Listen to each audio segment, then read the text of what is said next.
श्री अष्टलक्ष्मी स्तोत्रम् आदिलक्ष्मी सुमनसवन्दित सुन्दरि माधवी चन्द्र सहोदरि हेममये मुनिगणवन्दित मोक्षप्रदायिनि मञ्जुलभाषिनि वेदनुते पंकजवासिनि देवसुपूजित सद्गुणवर्षिणि शान्तियुते जय जय हे मधुसूदन कामिनि आदिलक्ष्मी सदा पालय माम्।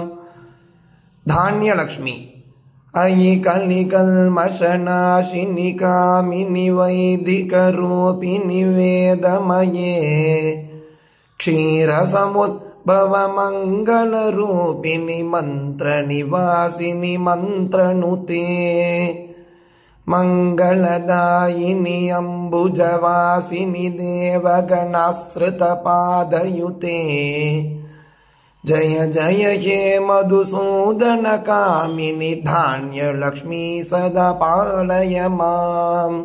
धैर्यलक्ष्मी जय वरवर्णिनि वैष्णवि भार्गवि मन्त्रस्वरूपिणि मन्त्रमये सुरगणपूजित शीघ्रफलप्रद ज्ञानविकासिनि शास्त्रनुते भवभयहारिणि पापविमोचनि साधुजनाश्रितपादयुते जय जय हे मधुसूदन कामिनि धैर्यलक्ष्मी सदा पालय माम्।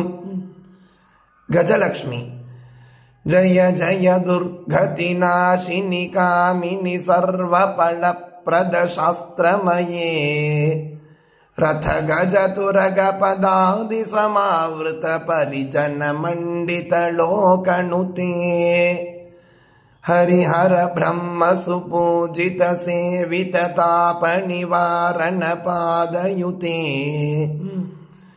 जय जय हे मधुसूदन कामिनि गजलक्ष्मी रूपेण पालय माम्। संतानलक्ष्मी अयि खगवागिनि मोगिनि चक्रिनि रागविवर्धिनि ज्ञानमये गुणगणवारिधि लोकहितैषिणि सरसप्तभूषित गाननुते सकल सुरासुर देव मुनीश्वर मानव वन्दित पादयुते जय जय हे मधुसूदन कामिनि संतान लक्ष्मी सदा पालय माम्।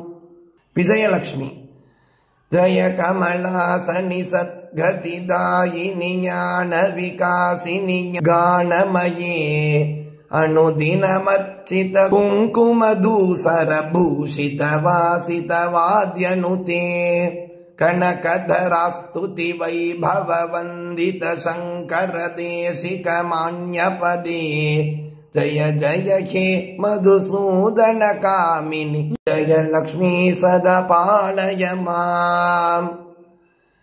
विद्यालक्ष्मी प्रणत सुरेश्वरि भारति भार्गवि शोक विनाशिनि रत्नमये मणिमय भूषित कर्ण विभूषण शांति समावृत हास्य मुखे नवनिधिदायिनि कलिमलहारिणि कामि फलप्रद तयुते जय जय हे मधुसूदन कामिनि विद्यालक्ष्मी सदा पालय माम्।